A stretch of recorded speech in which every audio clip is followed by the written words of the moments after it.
한일 관계 개선된 것도 작품입니다. 굉장히 카리스마가 있고요. 시원시원하고 일본은 지금 모시토라 열풍이에요. 트럼프가 당선될 거에 대해서 시나리오별로 빨리빨리 준비해야 된다. 결국 찾은 문고리가 누구였냐면 이방카 남편 트럼프의 사위죠. 내가 대통령 되면 인위적으로 엔 가치 좀 올리자.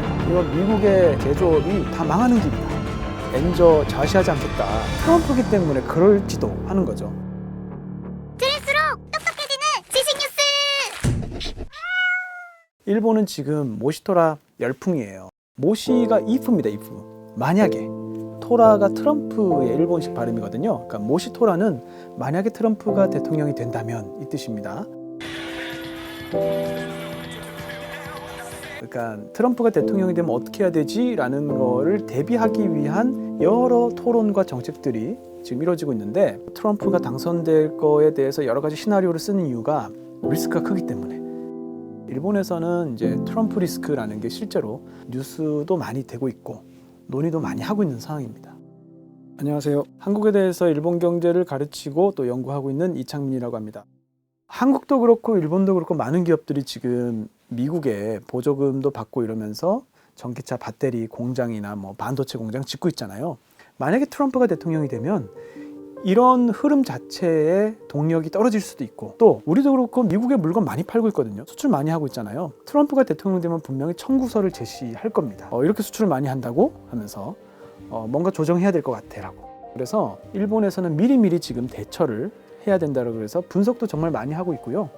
사실은 일본 외교가 굉장히 섬세하고 전문적입니다. 일본 외교관들 중에 코리안 스쿨이 있어요. 코리안 스쿨이 뭐냐면 외교관 시험을 통과한 다음에 한 1, 2년 정도 도쿄 본부에서 일을 하고 한국에 와서 이제 한국어를 익히고 한국에서 오랫동안 근무하면서 한국 전문 외교관으로 성장을 하는 외교관들인데 한국의 학계, 재계, 정계, 인맥을 전부 다 꿰차고 있습니다. 굉장히 섬세하게 파이프를 만들어가고 로비를 하고 이게 이제 일본 외교의 특징인데 한국의 이 정도면 미국의 어느 정도일까요?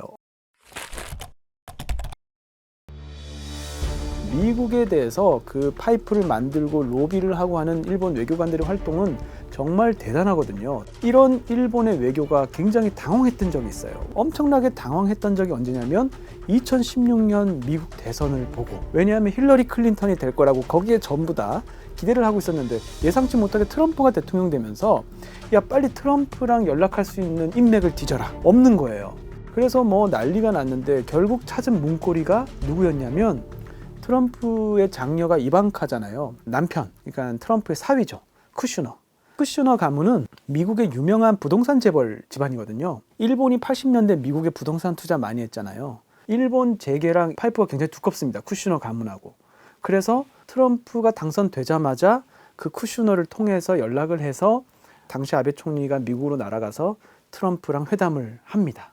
그래서 이번에는 그렇게 되면 안 된다. 트럼프가 대통령 될 걸 대비해서 미리미리 지금 준비를 해야 되는데 여기서 재밌는 건 트럼프는 원래 정상들끼리 만나거나 중요한 인물들이 만나면 실무진이 먼저 만나서 의제 조율을 하잖아요.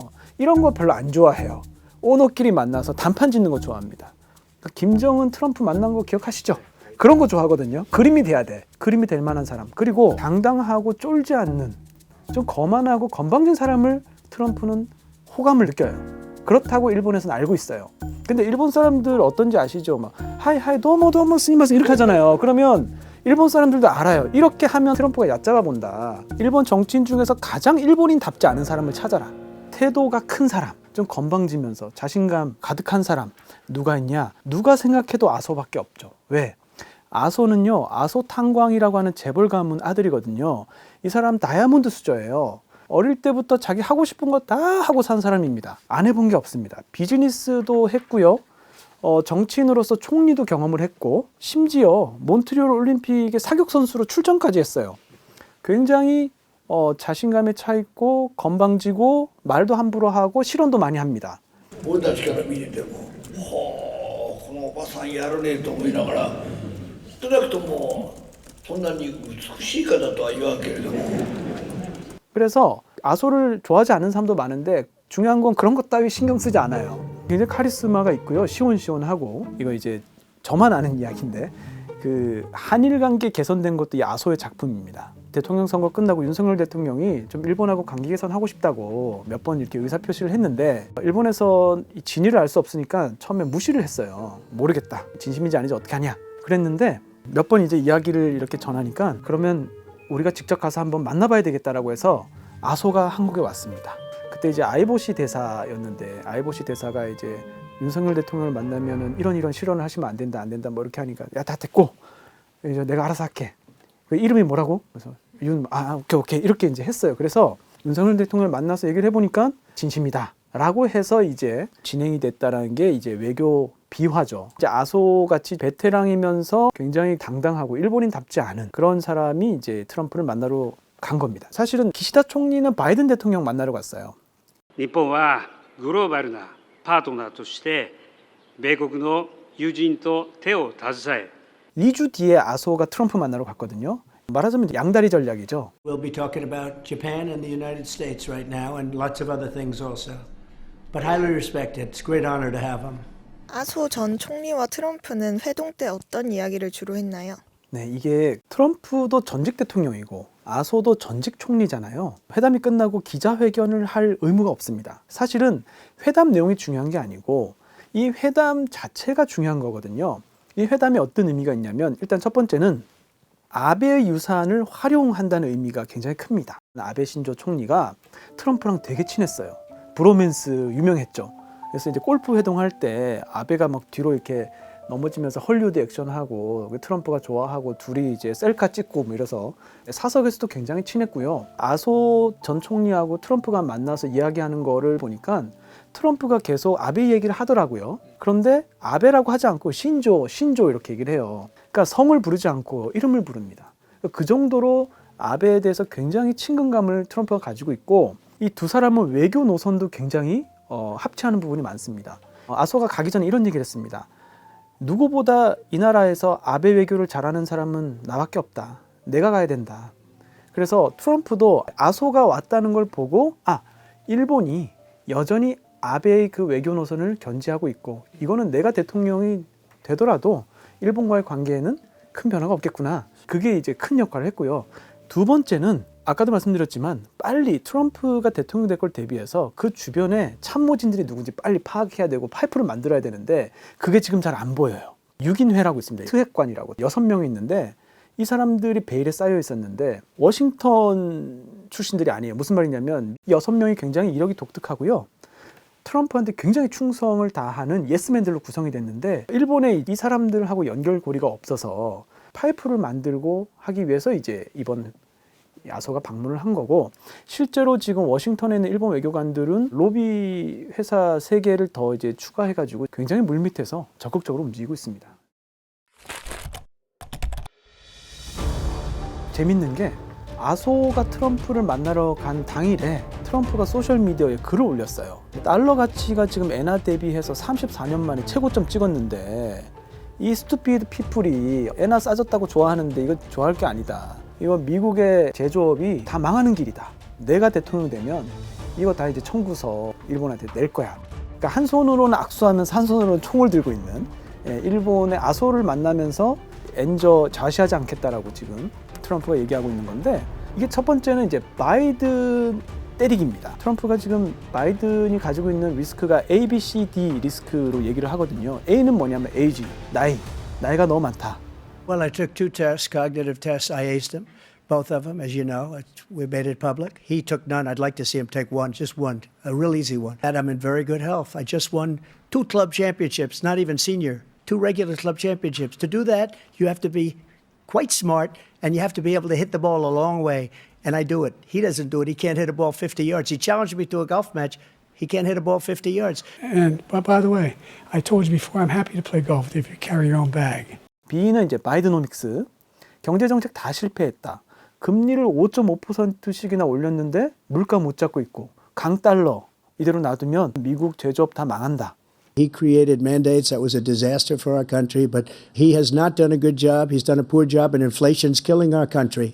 C는 이제 크로싱 보더예요. 이민 정책 다 실패했고 D가 이제 디플로머시. 전 세계 분쟁 이거 봐라. 제대로 한 게 뭐가 있냐. 지금 바이든이 재선이 만약에 안 된다면 그 이유 중에 하나는 인플레이션이거든요. 만약 트럼프가 당선되면 일본 경제에는 어떤 변화가 생기나요? 아마 트럼프가 당선되면 미국에 수출 많이 하는 나라, 대표적으로 뭐 일본, 한국, 청구서 내밀 것이다. 그 중에 하나가 환율 조정도 있지 않을까? 1985년에 플라자 합의했었잖아요. 뉴욕에 있는 플라자 호텔에 영국, 프랑스, 서독, 일본 재무상들 불러놓고 인위적으로 야, 달러 가치 좀 떨어뜨리고 너희들 통화 가치 좀 올려, 이거 했었거든요. 이거 한 번 더 할 수 있다는 거죠. 그래서 이제 일본 불러놓고 인위적으로 엔 가치 좀 올리자, 이거 할 수 있다는 건데, 다른 사람이 이야기했으면은 허언으로 넘어갈 텐데 트럼프기 때문에 그럴지도 하는 겁니다. 일본은 지금 이제 엔의 가치가 너무 떨어져 있어서 나오는 부작용들이 있기 때문에 인위적으로 해서 그 정도 조정이 되는 거는 일본에게 있어서 뭐 그렇게 나쁜 시나리오는 아니죠. 당분간 이 엔저 상황이 이어지면서 일본은 지금 연말까지 기대하면서 지켜보고 있는 상황입니다. 지금 우리가 알고 있는 일본의 모습의 상당수는 사실은 1940년대에 만들어진 시스템입니다. 서양에서 자본주의를 배워서 그걸 이식하고 정착해서 일본에 자본주의가 들어왔는데 일본식 자본주의로 바뀌는 구간이 있어요. 그게 이제 제2차 세계대전입니다. 어떤 변화가 있었냐면 자본 같은 경우에 이제 주주들이 주식을 통해서 회사를 만들었는데 전쟁이라는 국가적 이벤트를 수행하려다 보니까 이 주식회사가 말을 잘 안 듣는 거예요. 너는 탱크 생산하고 너는 전차 생산하고 너는 소총 생산하고 얘기를 했는데 주주들이 아니 그게 기업의 이익하고 어느 정도 연결이 되느냐, 이렇게 주주의 목소리가 크면 전쟁을 할 수가 없죠. 그래서 주주의 권익을 억압하고 주식을 통해서 자금을 조달하는 게 아니라 은행을 통해서 자금을 조달하도록 만듭니다. 각 은행마다 담당 기업을 정해서 특정한 은행이 특정 기업에게 대출을 해주는 시스템을 만든 거예요. 이게 이제 나중에 메인뱅크 시스템이 되는데, 소수의 은행을 정부가 컨트롤함으로 해서 모든 은행과 모든 기업을 정부가 이제 컨트롤할 수 있게 된 거죠.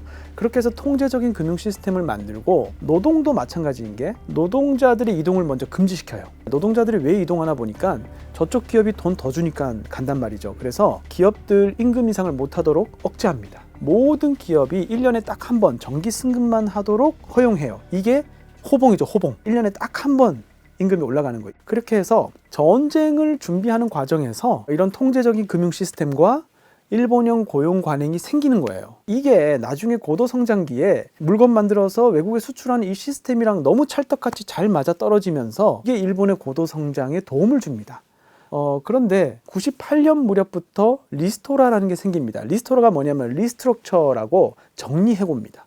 일본은 원래 정리해고라는 게 없었는데 그때부터 이제 정리해고도 할 수 있게 된 거예요. 1940년대 만들어진 일본형 시스템이 한계에 부딪히고 새로운 균형으로 옮겨가는 과정이 바로 잃어버린 10년, 20년이었던 거예요. 가장 고통스러웠던 순간이 언제냐면 98년부터 2013년. 왜? 제일 고통스러운 게 뭘까요? 개인에 있어서 가장 고통스러운 거는 실업이죠. 일본은 90년대에 그러니까 항상 실업률이 3% 이하였는데 98년부터 2013년 사이에 4% 이상 실업률이 치솟습니다. 실업률이 올라가고 기업이 도산하고요. 히키코모리라는 게 생기고 니트족이라는 게 생깁니다. 그래서 저는 이걸 잃어버린 15년이라고 부르거든요.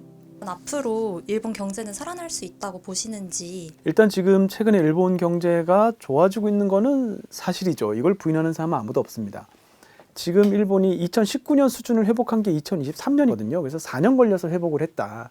어쨌든 경기 순환이란 측면에서 일본 경기가 살아나는 건 맞는데 중요한 건 이제 구조적인 부분에서 일본이 정말 살아났느냐이죠. 저는 이제 결론적으로 말씀드리면 구조적인 부분에서 일본이 크게 변하고 있다. 노동시장도 변화했고 자본도 변화했고 기업도 변화했습니다. 새로운 균형으로 옮겨갔어요.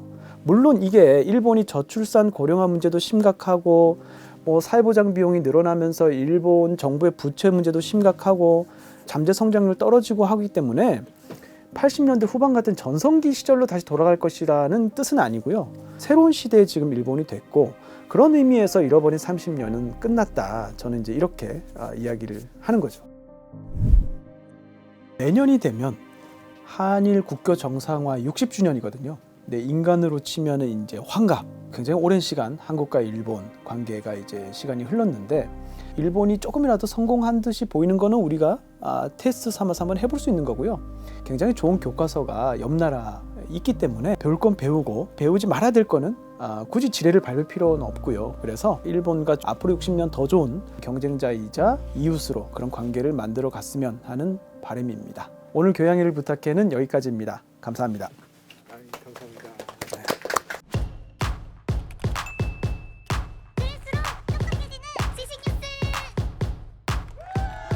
교양일을 부탁해는 여기까지입니다.